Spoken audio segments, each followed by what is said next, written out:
fantasy short stories. Kilimanjaro by Roman Durkan. Peacekeeper Corporal Mio Rebello. The sun is setting in towards the horizon.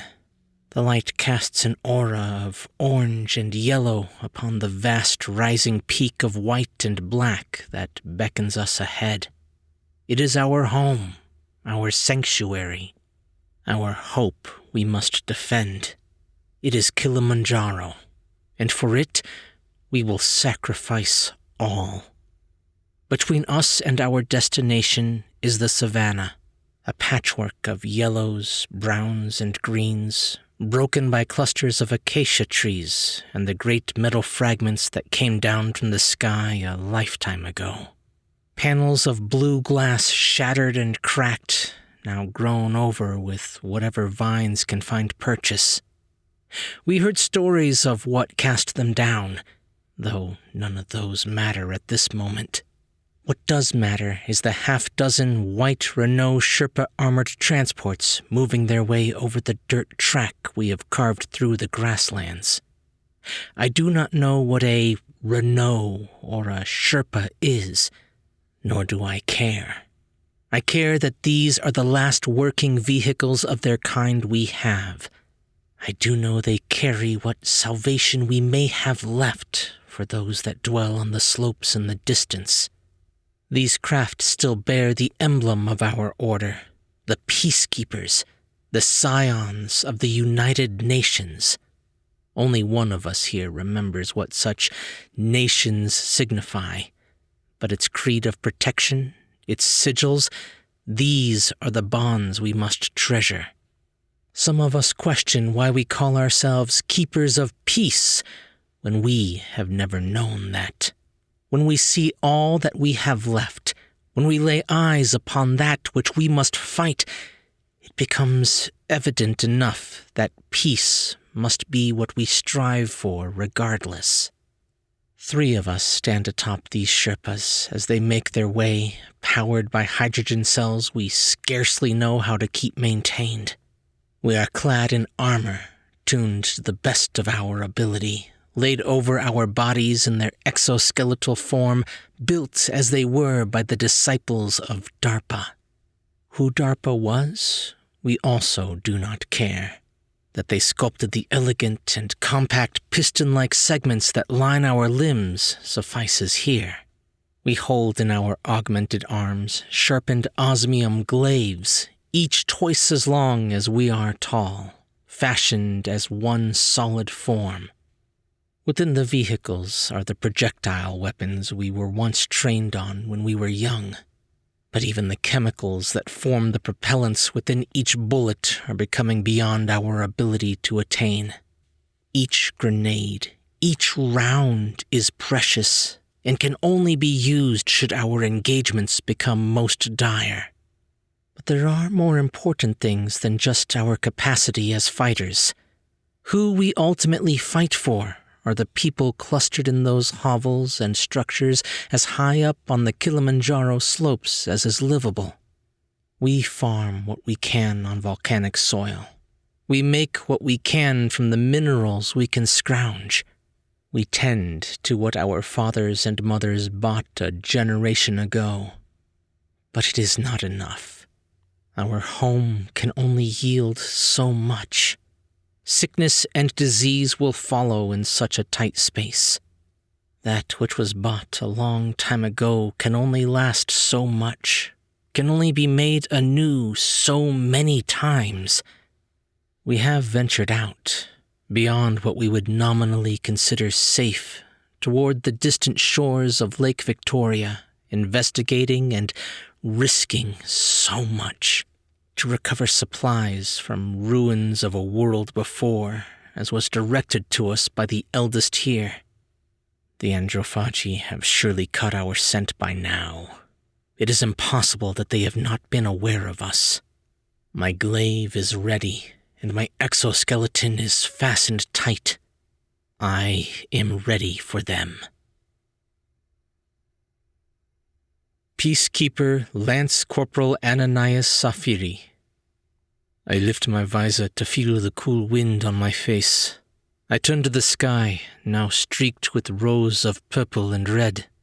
The view offers a calming serenity I know I must discard to maintain the focus needed for survival. To the east, I can see the cylindrical remains of a flying vehicle now overtaken by the vegetation of the savanna. Some can call the sight beautiful, but I know what it signifies. This, so the oldest have told us, is from the earliest attacks of the anthology. We had greater weapons, so they say, that cast down these sky machines with weaponized light itself. The batteries for these devices were drained long ago, and even their material cannot hold charge now. But in seeing this wreckage, in spotting the shattered wings and pieces that lie beyond it for miles, I take satisfaction in knowing we have held for this long. These abominations have thrown their vile forms against us time and time again. I have seen the children widen their eyes with fear when we must tell them but a fraction of what we must face out here. Even when I speak to my beloved, my dear Almasi, even when I look upon all I know I must protect, I cannot tell her the full truth. The anxiety she would feel of knowing what I must face would surely drive her mad.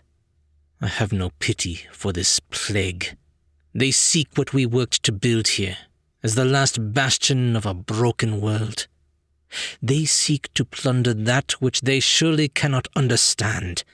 While we have given so much to preserve what little was brought here, they would simply take it all for lacking any concept of such effort.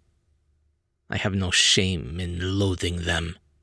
Captain Soli would have us maintain supreme discipline in combat, and so we do. My hate fuels my focus, and banishes the fear those more innocent than us would surely be overtaken by. Perhaps the others, deep within, feel the same way. I certainly hope so. Against such an enemy, fear and hate can surely be the only natural response. Therefore, let us embrace the one that lends us strength in our battles. Peacekeeper Captain Arland Soli. Unlike the younger peacekeepers watching our convoy, I wear a smile on my face. They are accustomed to it enough by now that they do not question it. Still, it is their tenseness, their visages of utmost seriousness, that I cannot fail in being, how should I put this, funny as hell. Oh, I understand why. This is all they know. The people on the mountain, the folk growing what they can from the farming patches on its foothills, the children playing, the others trying to maintain what they have left. These are the ones they have grown up with, known to love, known to care for. I'm the only one here to remember, even if vaguely, what came before. Even if it's blurred images, the old world and what led to all this still lingers for me. I'm the only one who sees the absurdity of their sternness, the absurdity of it all, and I know, even if they do not, the irony of what we stand vigil over at this moment. Irony enough that it would crush the souls of some here. My father was an official in what the United Nations used to be, before it was reduced to our colony atop a mountainside. I remember vaguely the spires of glass and steel that once surrounded that central citadel of our order. It's all so dim now. But I can just about yet taste the smoke and noise that coiled around the monuments humanity had made to its pride. I remember the fire, the waters, the fear, all of which set it undone. Metal came from the sky, and inferno followed. Waves rose. Disease, unchecked and birthed now by man's proliferating tools of science, was rampant. Many details have been lost. My father tried to hide as much as possible from me, and it was only later that I gleaned some, even if that was enough. What people we could salvage would be transported here, to Kilimanjaro. Why precisely? I'm not sure, but it seems to have been a combination of things. Fertile land that was, for whatever reason, spared the worst of the ravaging. A defensible position occupying the high grounds of a mighty slope, and this much I have discerned directly. There was a sense of poetry to it, that on those same slopes, overlooking the plains where humanity supposedly first arose, it could rise again. Let it not be said that my father, deep down, lacked a sense of sentiment, even when making the decisions that have led us all here. Like, for instance, deploying the dead-hand laser system that scoured the sky of the first arrival of what we called the anthology. We only had limited supplies, he said. There were too many coming, carrying the diseases that we were trying to get away from. We could only spare what we could for the minds and bodies working diligently to settle Kilimanjaro. And now, the dead hand lies truly lifeless, as we see the flora-claimed emitters standing still on the savannah. And now many of our supplies have trickled to near nothing, most crucially, that of our medical caches. We've not even the compounds to replenish them, though we've done our best to scavenge and replicate anything we could over the years.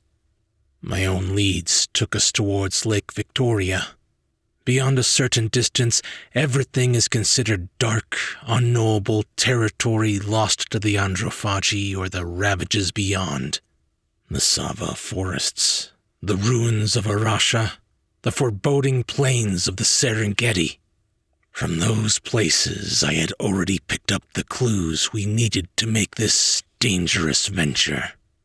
And so we recovered what we needed, but over such distance, with what we have taken, it was impossible not to draw angered eyes. I can tell we have been followed, as do the young peacekeepers. Well, wouldn't you know? Already I can see the tall grass on our right flank suddenly sway against the wind. I smile wider. Here it comes. Battle will soon be met. The young ones will fight to the end to protect home, to protect what they love, what they know, what they find beautiful. Me? I'll only ask for absolution when this is done. Peacekeeper Corporal Mio Rebello. And now the abominations finally make their move. I have already assumed a defensive stance atop my vehicle. I permit the sagely algorithms encoded into my exoskeleton to begin predicting likely approaches from our detections, and let them, where necessary, guide my own body and strikes. Some of us will let anger direct them. I seek only serenity in the face of aberration. I embrace the machine and its thinking as an extension of myself, and as one, we shall focus only on survival of ourselves and the others. Erupting out of the savanna grass comes the first wave. Rodent-like forms with clawed forelimbs, long limbs for pouncing, and quills across their backs to camouflage in these plains. Scouting forms. Snouted faces are covered in eyes and olfactory clusters. I have seen their kind before. I concert with my exoskeleton and machine mind. I slash my unbreakable glaive through the air. I have seen their blood fly through the air before, like sap-covered leaves on a breeze, and now I do so again. Some of the convoy vehicles veer from side to side, perhaps in panic, perhaps in an attempt to divert the creatures. Our DARPA-made armor keeps us fully stabilized, hissing defiance with tightening servos, but the turbulence remains distracting. I do not hold ill will to the drivers, given the trek we have made, but the attack is only commencing, and as assuagement, I tap the end of my glaive sharply on the roof of my APC to assure the one within that I intend to stand.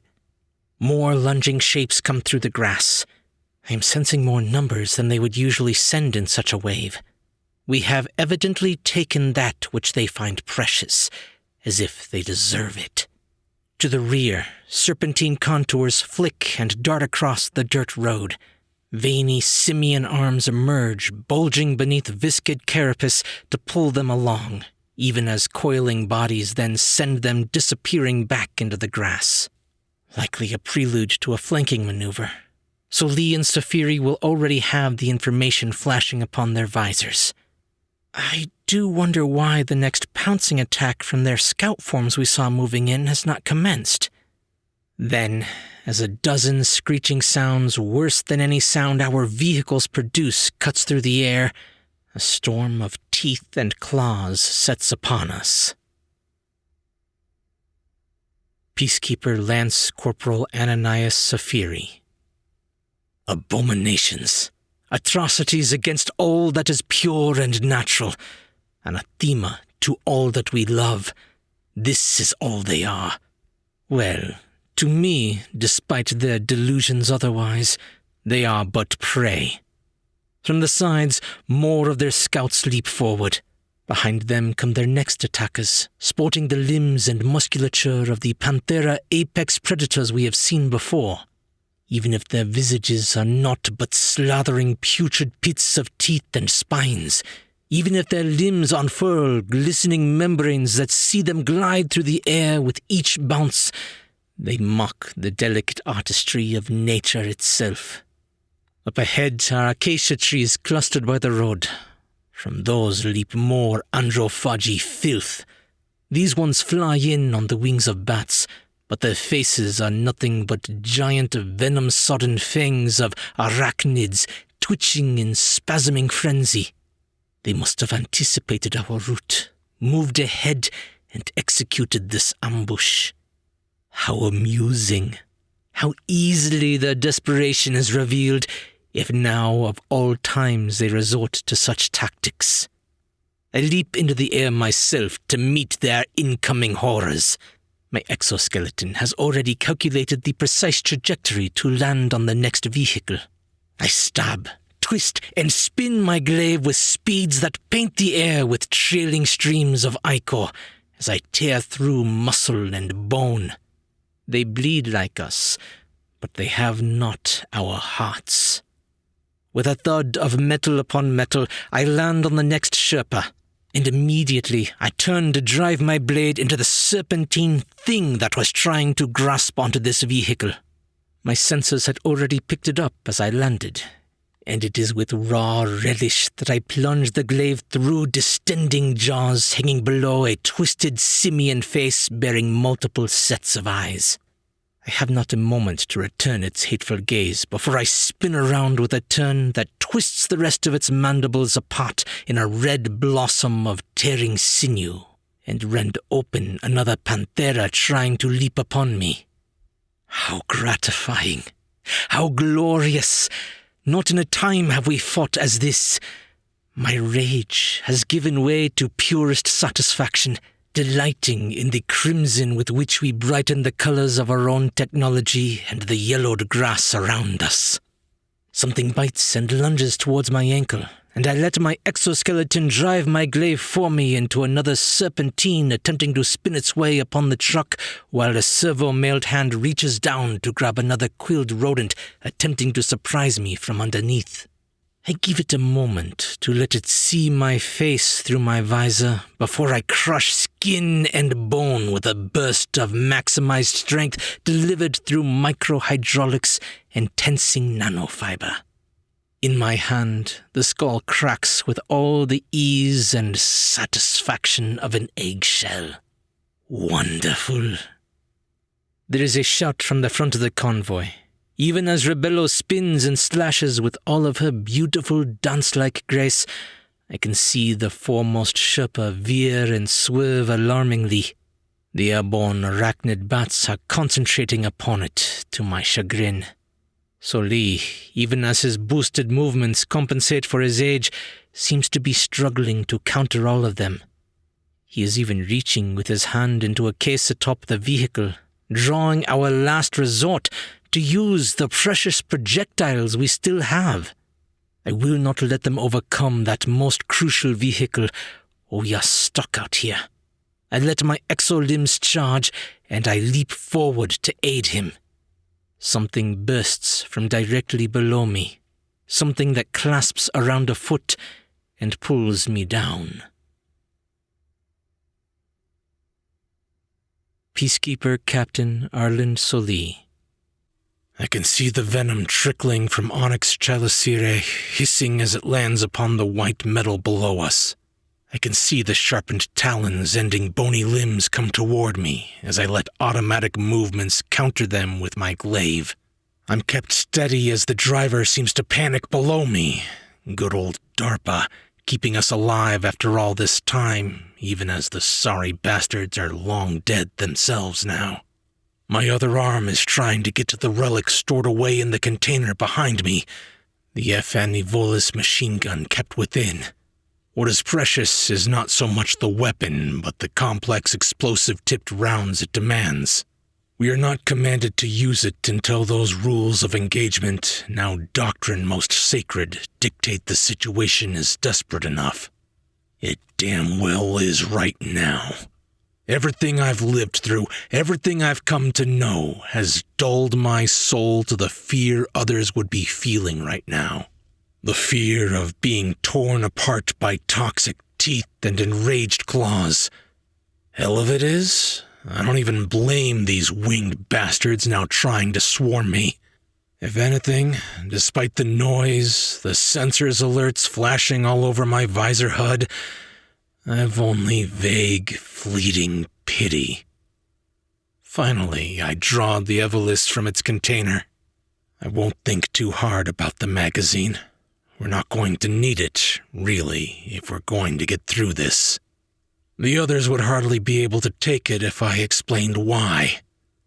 Something takes off a piece of my ankle armor. Something else gouges out a part of my Kevlar composite chest protection. Damage warnings picking up. They're learning to lunge past my glaive parries. Even despite my pity, I still don't want to die. Not to these things despite it all. Not out here. Sorry. I have time to croak out a word I'm not even sure they can understand by now, before I step back and lift the machine gun one-handed with a strain of my servos and open fire. Wait! I can see Safiri running alongside the vehicles through the brown haze of dust and dirt thrown up, exoskeleton straining as we try to accelerate. Single-mindedly, he is coming to me. Poor, fanatical bastard. Behind us, at the rear, Rebello is trying to cover the rest. And yet, we are losing a Sherpa. Corrosive tongues lash from newly arrived serpentines as they emerge from the grass. Wheels go before being torn off further by the Pantheras. As it loses traction, it grinds into the dirt. It'll be pulled into the grass, driver torn apart and cargo ransacked. A shame, but we only need the majority to make it. This much I can register as I sense an eruption of black and red fluids before me as the machine gun delivers the only absolution I really can for these bastards. Under the tungsten-jacketed response it shatters. Stretched pallid skin and animal furs mingle together as their shreds cascade upon the vehicle hull. Like I said, I don't want to die, even at my age, but much more than that, the years have sapped my ability to feel. No! Rules of engagement! Safiri cries out the doctrine that has unified us, that perhaps once meant something different to my father, as he tries to both fight off the critters on the ground while reaching me. The Evolus clicks, and I find something airborne slam into me with full force of its wings. For a moment, perhaps my algorithm failed to track that. Always I knew you couldn't really trust those things as wholeheartedly as others could. Stabilization fails as I fall upon my ass on the APC's top.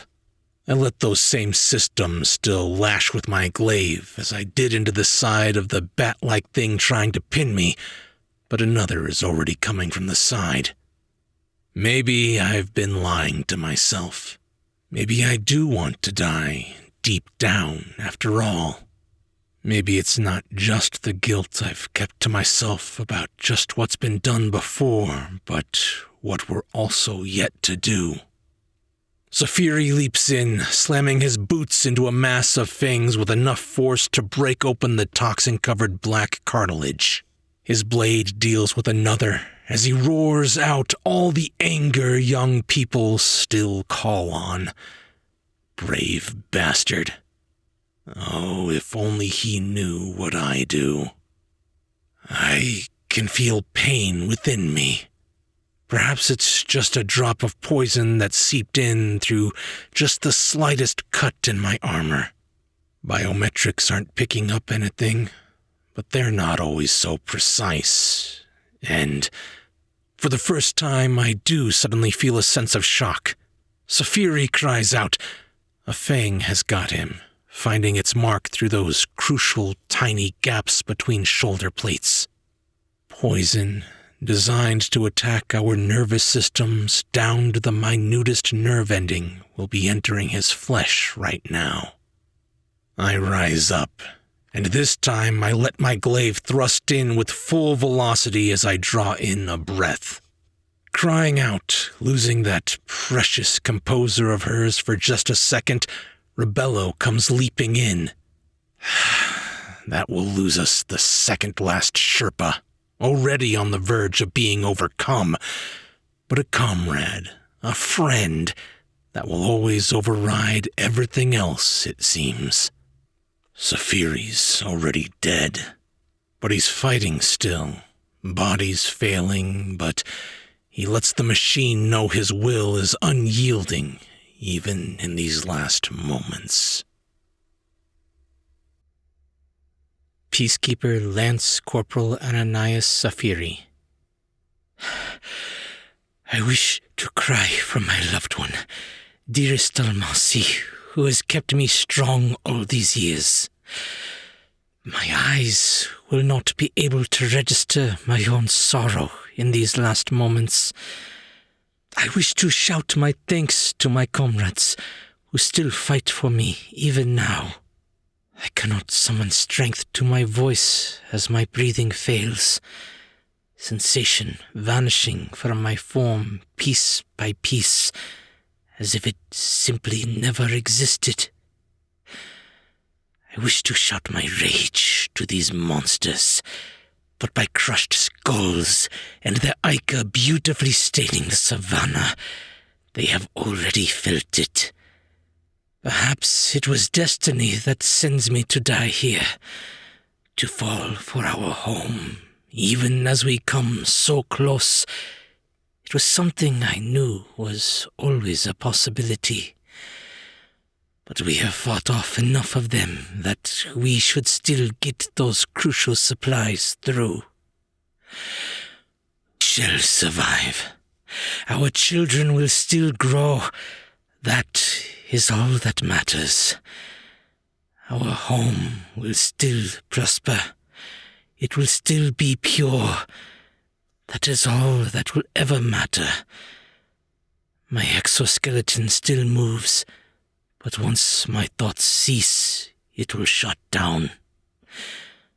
I want to smile to the others, even at the end, so they know there are no regrets. But my muscles will not move now. There is no pain, Nothing but oncoming blackness. I have enough cognizance to feel relief as my skull flops back that my last sight shall be that of glorious Kilimanjaro looming up ahead of us. Peacekeeper Corporal Mia Rebello. Safiri is gone.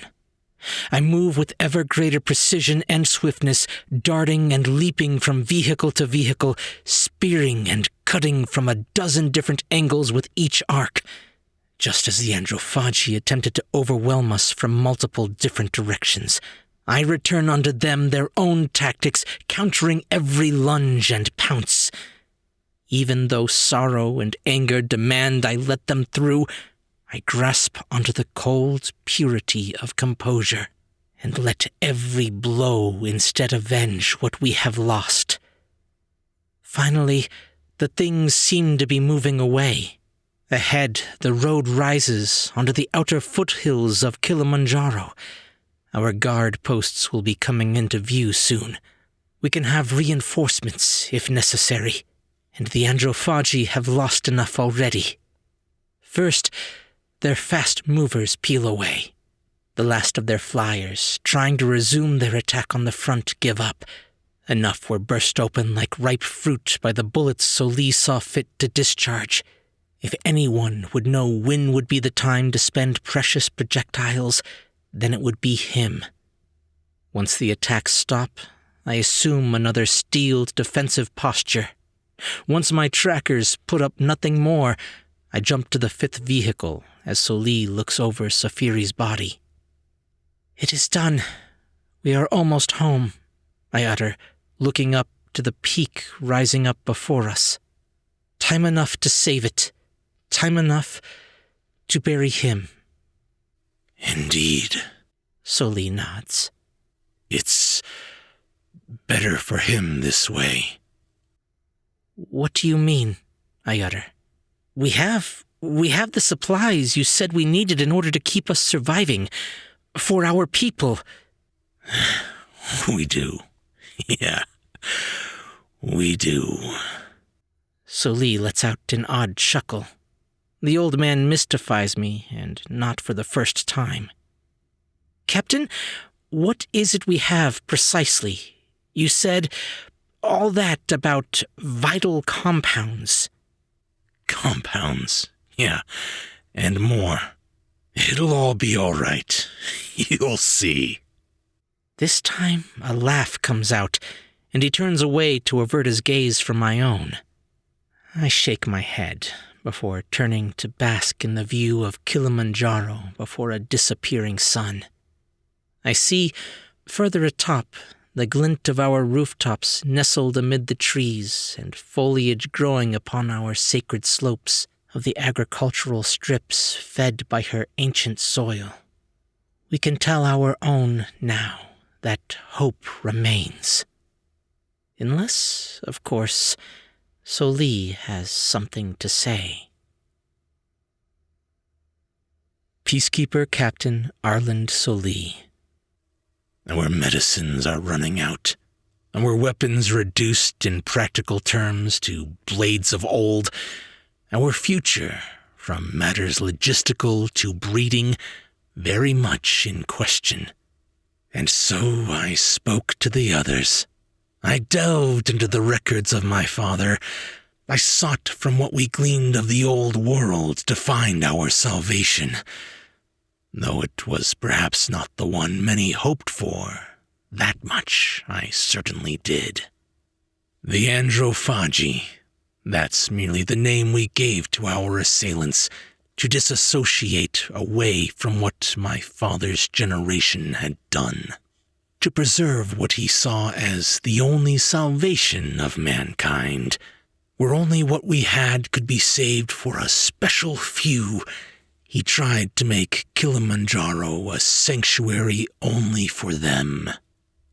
I can't say if he was right or not. Even this place can only support so many, but it does not matter now. The dead hand cast down those that came in the wake of the remnant contingent he led from a united nations that unified no more nations. Survivors, refugees, the desperate and the dregs, those who had just been slower to reach the sanctuary he had staked out. They did not give up. For all we can tell, this corner of what used to be called Africa represents all that remains livable in this world. Yet, with so much lost and still on the brink, they still had to change themselves to survive. The same technologies that birthed the diseases that tore open the old world, the gene-splicing rot of enzyme sequencing and palindromic repeats and other words I don't understand, were used to change their forms. From the fauna around us, through their own reborn flesh, came the anthrophagy. Their bodies became unrecognizable, their minds, who knows? But vengeance, envy, perhaps at the heart of it all, just desperation for a way to escape what they had to do to themselves, still remained. I don't even know if, after so many generations birthed from the most unnatural of evolution, if they even still know what they do. Regardless, they betrayed the orthodoxy of flesh, and that is reason enough for most of us to loathe them. And ultimately, it was our doing. But now we cannot realistically sustain ourselves the way things are. Wondering if I would hear the disbelieving laughter of my father in my dreams, I sought those enzyme sequences, the genetic serums, the old caches of that proliferating technology that led to so much of our existence here. We, too, must now change to survive. This, the rest of our leaders reluctantly, but ultimately unanimously decided on. What that will look like for us? Hell if I know. And in the face of the irony, the absurdity of it all, I laugh as Rebello looks on in disbelief. We continue to ascend Kilimanjaro, our home, our sanctuary. And to keep our home, we truly will sacrifice all.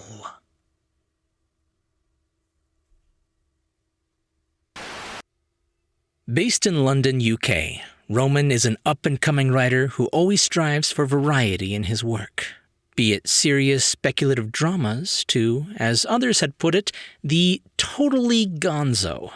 Stories from both categories can be found in anthologies like Wandering Waves' Tumbled Tales anthology to S for Slasher from Red Cape Publishing.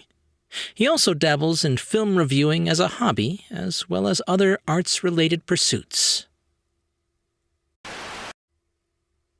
Hey guys, hope you liked that story. Oh man, my voice is shot after that one. Whisper voices always kill me, but I felt it kind of matched the tone of the story, so hopefully it was worth it. You guys let me know what you thought, and I'm going to go get some tea for my throat. If you guys did like it, be sure to leave a thumbs up and a comment if you're on YouTube. Or if you're listening to the podcast, just be sure to subscribe for more brand new short stories. I'm Chris Herron, and that's it for today's Tall Tale TV.